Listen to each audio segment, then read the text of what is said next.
You don't really feel how deep the favoritism runs until someone asks, "Will 6 bedrooms be enough?" I hadn't even bought a house yet.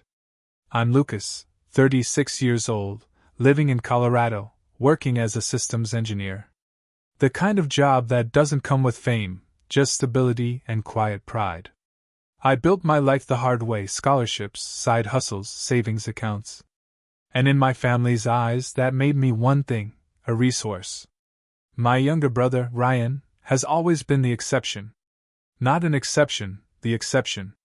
He's 3 years younger, always had a magnetism to him. Teachers adored him. Strangers trusted him. Our parents funded him. When I turned 10, I got a used mountain bike from a discount store. When Ryan turned 10, they gave him a motorized dirt bike with custom decals. Every Christmas, he got the latest gaming systems and branded clothes. I got a gift card and a new coat I didn't ask for. And if I ever raised an eyebrow, Mom would say, "Lucas is self-sufficient. Ryan needs more of a push." It wasn't just the gifts, it was the way they treated effort. I got straight A's and a part-time job, barely a pat on the back. Ryan scraped by with C's and somehow still got pizza nights and, "We're just proud you're trying." Then came college. I worked my tail off in high school, honors classes, robotics club, part-time work on weekends. I got into a strong university close to home and chose to commute to save money.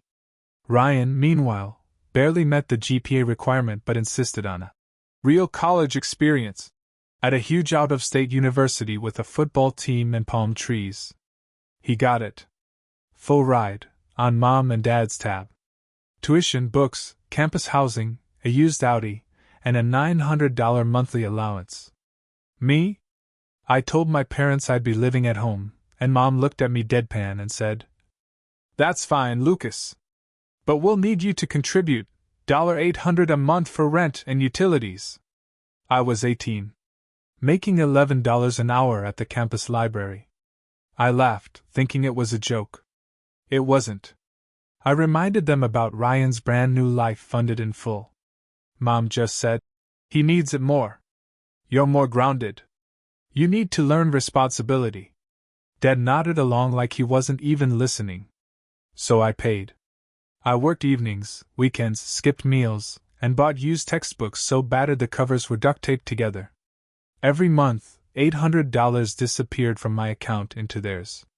Meanwhile, Ryan called home whining about how tiny his dorm room was, and they sent him money every time. After graduation, where I finished with honors in computer science, I moved out immediately. I found a 400-square-foot studio and lived like a monk, stacking every dollar. Ryan? He graduated with a liberal arts degree and no clue. Married a sweet but tired woman named Jenna and started having kids. Fast. Twins, now 6. A toddler, 3. And the bailouts kept rolling: cars, rent, credit cards, even a failed app idea they backed with $30,000. I kept my distance. Visited for Christmas, ignored the comparisons. If I got promoted, the reaction was always, "Anyway, Ryan's trying this new thing now." I was just the stable one. Translation: the wallet. But then last year, I finally had enough to buy a house. Not a mansion.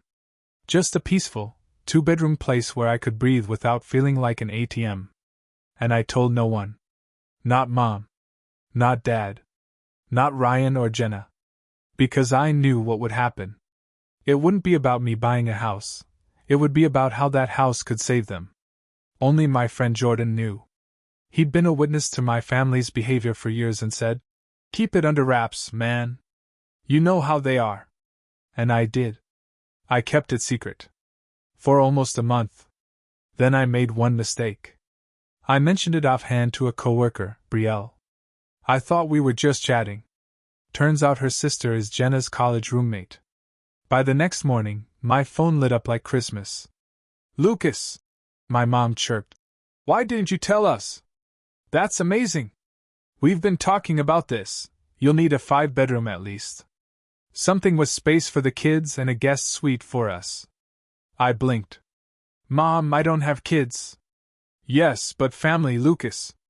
You'll need a yard, maybe a pool. Ryan could help fix it up. Jenna loves cooking, so make sure there's a big kitchen.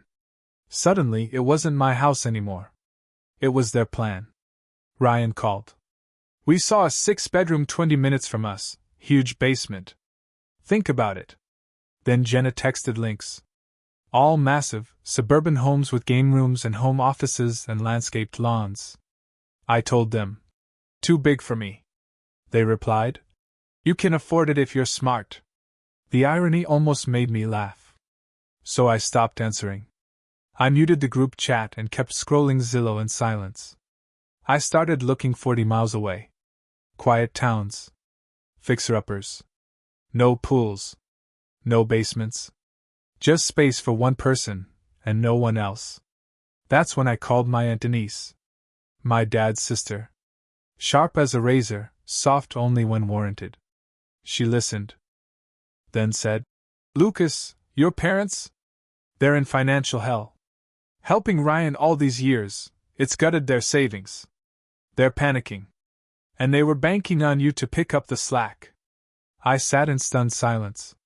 Of course. This wasn't just about a big house. This was about escaping a financial collapse by guilt-tripping the one son who never asked for anything. Armed with the truth, I doubled down. A week later, I found it, a small 2-bedroom on the edge of a sleepy town. Peeling paint. Patchy lawn. But it was mine. I put in an offer the next day. Accepted. Closed within 2 weeks. No one knew. I held those keys like a weapon and a shield. For the first time in my life, I had something they couldn't hijack. But I knew a storm was coming. Mom had already planned a family dinner. Everyone needs to attend. I knew what it was. An ambush. Jordan said. Just don't go. But I did. And I brought the keys in my pocket. Saturday evening, I pulled into my parents' driveway 5 minutes early. The keys to my house cold in my pocket like a loaded gun. The scene was the usual chaos, Jenna chasing the twins, my mom yelling from the kitchen, and Ryan on the couch like a Roman emperor in sweatpants. My dad gave me a half-hearted nod from behind his tablet. I stayed quiet during dinner. I knew what was coming. They were all performing. Laughing too loud. Making a show of how cramped Ryan's apartment was.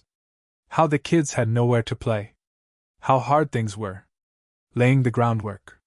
Finally, just as dessert hit the table and the twins were distracted with cartoons, Mom clinked her glass and smiled that bright, terrifying smile. Well, she said, looking right at me, we've got a little surprise. We think we found the perfect house for you. And just like that, the trap was sprung.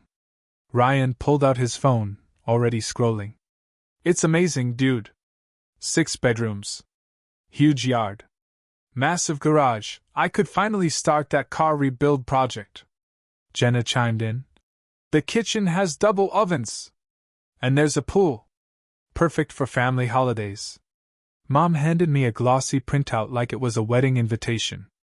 Only 20 minutes from here. We already spoke to the realtor. They're expecting your call. They were beaming. Triumphant. Like they just solved my life for me. I placed the printout on the table, calmly folded my napkin, and said, Actually, there's something I need to tell you. The room shifted instantly. Their smiles froze.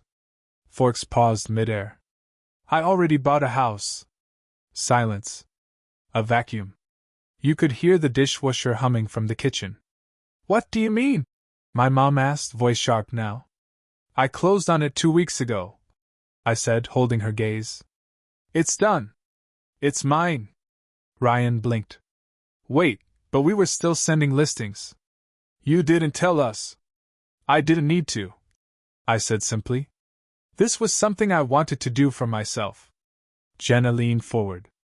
Is it the one on Elm Ridge? The one with the finished basement? No, I said. It's a 2-bedroom cottage. 40 miles away. Quiet neighborhood. No basement. No pool. There it was, the flicker of disbelief. Then confusion. Then the inevitable fury. Ryan exploded first.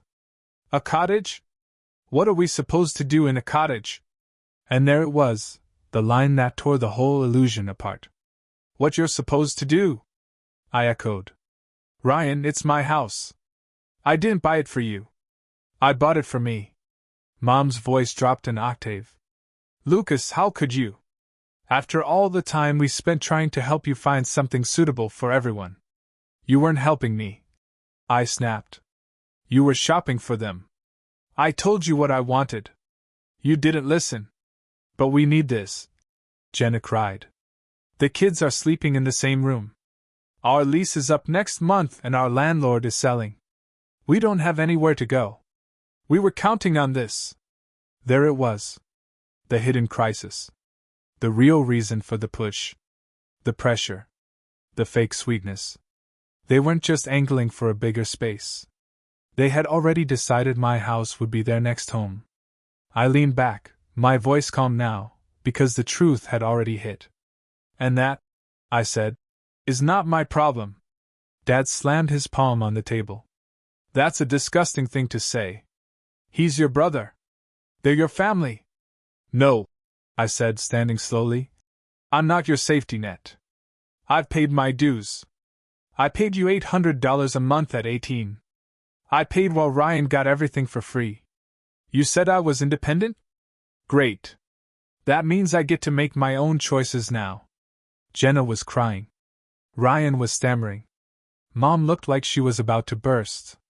We're family, she said. You can't just walk away from that. I walked to the door. Picked up my coat. I looked back one last time. At the dining table they turned into a negotiation platform. At the people who loved me only when I was useful. Watch me. I left. Got in my car and drove away without looking back. I expected anger. I expected guilt trips. I did not expect what came next. The moment I got home, my phone lit up like a bonfire. Missed calls. Voicemails. A group text from Jenna. Please, Lucas. We need a place. Just for a little while. Think of the kids. Then one from Ryan. Don't do this. Don't abandon us. We're your family. Then came my mom. You've broken this family. I silenced the thread. Let the storm pass overhead. But it didn't end there. Because 3 days later, my Aunt Denise called again. And what she told me changed everything. 3 days after the dinner blow-up, I was finally sleeping again. Not well, but enough. The silence in my new place was strange, too clean, like the kind you only hear after a car crash. But it was mine. That's when Aunt Denise called again. I almost didn't pick up. Her voice was soft but tired. Like she'd been holding back something heavier than she knew how to carry. Lucas, she said. I spoke to your mom. I braced myself. They're in deep trouble. I didn't know how bad it was until she broke down on the phone. Your parents, they mortgaged the house last year. Almost everything they had went into bailing Ryan out of that business disaster. Then the car repo. Then the rent. They're not just stretched. They're drowning. I didn't speak. They were counting on you, Lucas. Not just to buy a house. But to solve it. The plan, though they never said it outright, was for you to get a big place where Ryan's family could move in. And maybe even give them your place one day, so they could downsize and hand over the mortgage to you. I sat down. The chair groaned beneath me like it was reacting too. Are you serious? I finally said. I wish I wasn't. They've burned through everything. Retirement. Equity. Savings. There's talk of refinancing again, but they're at the limit. Ryan and Jenna didn't just need you, Lucas. They were your parents' plan. All roads led to you. I should have felt rage. But all I felt was cold. A lifetime of second place, of being the dependable one, the one who got less because he could handle it, had morphed into something worse. I was never just their son. I was the insurance policy. I thanked Aunt Denise and hung up. My phone buzzed with another text from Ryan. The twins are scared. Please, man. We've got less than 30 days. Can we just stay until we figure it out? That night, I sat alone in my tiny living room. The walls still smelled faintly like paint. My dinner sat untouched. And I opened a folder I hadn't looked at in a long time, one I created back when I was still living off ramen and Craigslist furniture. Family Ledgers was the title. Inside, a spreadsheet. Every payment. Every transfer. Every month I paid $800 at 18. The groceries I covered in 2012. The loan I gave my parents to replace the furnace in 2015. Ryan's emergency moving costs in 2018. Even the old emails where Mom promised, "We'll pay you back next month." Just a temporary spot. They never did. Over $47,000 in all. That I had the receipts for. I stared at the number. Not in anger, but clarity. This wasn't about a house. This wasn't even about Ryan. It was about a pattern, one that stretched back 2 decades. A machine powered by my silence. And they had run it until the tank ran dry. And now they wanted to hotwire mine. The next morning I called my lawyer. Just to ask what I could legally do with all that documentation if it came to it. Not to threaten, but to prepare. By noon, Ryan was at my door. He looked different. Not smug. Not demanding. Just tired. Hollow-eyed. Holding a box of crayons and a Ziploc of Cheerios. "Hey," he said. "Can we talk?" I didn't let him in. I stepped outside and closed the door behind me. "Jenna's packing," he said. "We don't know where we're going. The lease ends next week. No savings. Credit's shot. Dad's telling us to ask you one more time." I nodded slowly. "Do you remember when you got that Audi freshman year?" I asked. He looked confused. "Yeah. And I was working double shifts and Mom asked if I could pick up your textbooks since I was already downtown. I said yes. And I watched you drive away while I caught a bus in the rain. Do you remember that?" He didn't answer. "I do," I said. "Every time I doubted myself. Every time you got bailed out and I got billed. Every time I was told you don't need help. They were right. I don't. That's why I'm here. That's why I have this house. And that's why you can't live in it." He looked like he wanted to cry, or scream, or both. "You've got kids," he said finally. "They didn't ask for any of this.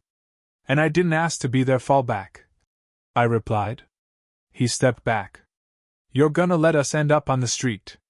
"No," I said. "I'm going to let you figure it out. Like I had to. Like I did." He stood there a moment longer, then turned and walked away, box of crayons still tucked under his arm. I didn't watch him leave. I went inside, closed the door, and locked it behind me. Then I picked up a brush, dipped it into a can of paint, and started working on my new living room wall. Not because it needed to be done that day, but because I could. Because no one was coming to take this space from me. The calls started 2 days after Ryan showed up at my door. At first it was just my mom, voicemails layered in guilt. "You've left your brother to suffer." Then my dad. "We raised you better than this." Then Jenna, voice trembling. "The kids don't understand why Uncle Lucas won't help." But I didn't answer. So they brought in reinforcements. Aunt Mel called from Oregon. Uncle Jerry from San Antonio. Cousin Ben, who I hadn't heard from in 4 years, suddenly wanted to catch up. And each conversation followed the same script, like they were reading from a family PR memo. "Lucas, you've always been the stable one. Can't you just help a little? It's just temporary." That word, temporary, had become a lie so bloated it practically had its own zip code. I didn't yell. I didn't argue. I just replied with one calm sentence. "I bought a house for my life, not to fix someone else's." The responses ranged from awkward silence to full-on verbal ambush. But what really pushed me over the edge wasn't the messages. It was what I found on Facebook. A cousin tagged me in a post by Jenna's sister. A photo of Ryan and Jenna sitting on milk crates in an empty apartment, kids curled up on a pile of blankets, faces blurred for sympathy. The caption: "When the one person who could help doesn't. Pray for this sweet family as they face homelessness, abandoned by those closest to them. No names, but it didn't need them. The comments filled in the blanks. I can't believe his own brother would do that. Some people let money change them. Even an old high school friend of mine chimed in. Lucas always thought he was better than everyone. Guess he proved it. That's when I opened the folder again. Family ledgers. And I posted something of my own. Just a screenshot. No caption. Just one box highlighted in red. $32,000 in financial support over 11 years. Transfers, cash apps, grocery runs, and rent bailouts. Within minutes, my inbox exploded. Jenna texted. How could you put our business out there like that? Ryan called and left a voicemail where he shouted for 3 minutes straight, about pride, about betrayal, about airing dirty laundry. But for the first time in my life, I felt nothing. No guilt. No sting. Just relief. And then, I sent one more message. This time, directly to my parents. I am no longer responsible for your financial decisions. I will not be stepping in to support Ryan, his family, or either of you. Please don't involve the rest of the family to guilt me. I've already started redirecting all future communication through my attorney. I didn't expect a reply. But my dad did send one. It was a single line. Don't forget who took care of you when you were young. I stared at that text for a long time. And I almost responded. But instead, I attached a scanned PDF, a receipt for the month I paid $800 rent at 18. Highlighted. Annotated. Then I blocked the number. That weekend I changed my locks. I knew they didn't have a key, but that wasn't the point. The point was, the doors that used to stay open no matter how badly they treated me were now closed. Permanently. It wasn't revenge. It was self-respect. And it was long overdue. 3 months. That's how long it took for the noise to stop. Calls dwindled. The extended family, after all their outrage, had other things to focus on. My name stopped appearing in group chats I was never invited to. Jenna took down the sympathy post after someone commented. Didn't her husband blow through $30,000 on an app idea? I didn't reply. I didn't need to. Silence, as it turns out, is both punishment and peace. I filled the quiet with small things. Painting my cottage walls. Building a garden bed in the backyard. Learning to make decent sourdough. But there was one thing left. Something I had buried beneath years of guilt and obligation. See, during my 20s, I'd quietly taken on more than I admitted. After that furnace failure back in 2015, I took out a home repair loan in my name because my parents didn't qualify. I was the guarantor. When Ryan's credit tanked during his second failed startup, I co-signed on a credit line he promised to cancel in a month. He never did. And years ago, during one of their financial emergencies, my name got added to a joint family account to keep things organized. They never took me off. So I sat down at my desk one evening, typed out a timeline, and gave it all to my lawyer. It took 3 weeks to unravel. Paperwork. Cancellations. Revocations. Authorizations revoked. Accounts closed. Co-signed loans quietly dissolved or refinanced. One even sold off, triggering a clause that sent an alert to Ryan's phone the day it vanished. I never said a word. But I watched my inbox light up again. Ryan's number. Then my dad's. Then my mom's, this time leaving a voicemail with no anger, just panic. Lucas, what are you doing? We're barely holding things together. And then, quieter. We thought you'd always be there.